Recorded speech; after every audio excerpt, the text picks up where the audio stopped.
নমস্কাৰ দৰ্শকসকল আপোনালোকসকলকে অমূল্যবাণীলৈ স্বাগতম জনাইছোঁ।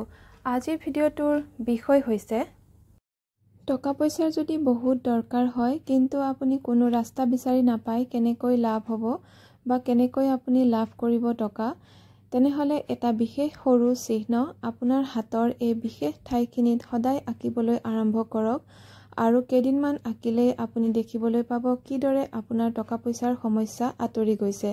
যদিহে আপোনাৰ কোনো বিশেষ অন্য সমস্যা হৈ থাকে বা কোনো বিশেষ ইচ্ছা আছে যিটো পূৰ্ণ হোৱা নাই, তেতিয়াও আপুনি এই বিশেষ চিহ্নটো হাতত আঁকিব পাৰে। অঁকাৰ আগতে আপুনি আপোনাৰ মনৰ ইচ্ছাটো প্ৰকাশ কৰি ল'ব, তাৰ পিছতহে আঁকিবলৈ ধৰিব।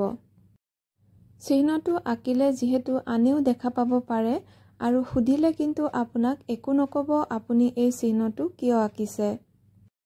চিহ্নটো আনে দেখিলেও একো নহয়, কিন্তু আপুনি আপোনাৰ মনৰ ইচ্ছাটোৰ কথা আনক প্ৰকাশ নকৰিব। চিহ্নটো মই চিত্ৰত দিছোঁ, সেইমতে আঁকিব, সেউজীয়া ৰঙেৰে আঁকিব, যিকোনো বাৰে যিকোনো সময়তে কৰিব পাৰিব উপায়টো।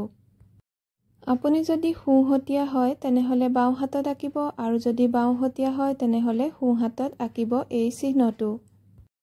সদায় আঁকিব আৰু মোহাৰি গ'লে পুনৰ আঁকিব পাৰিব। দৰ্শকসকল, আজিৰ ভিডিঅ'ৰ ইমানতে সামৰণি মাৰিছোঁ। ধন্যবাদ।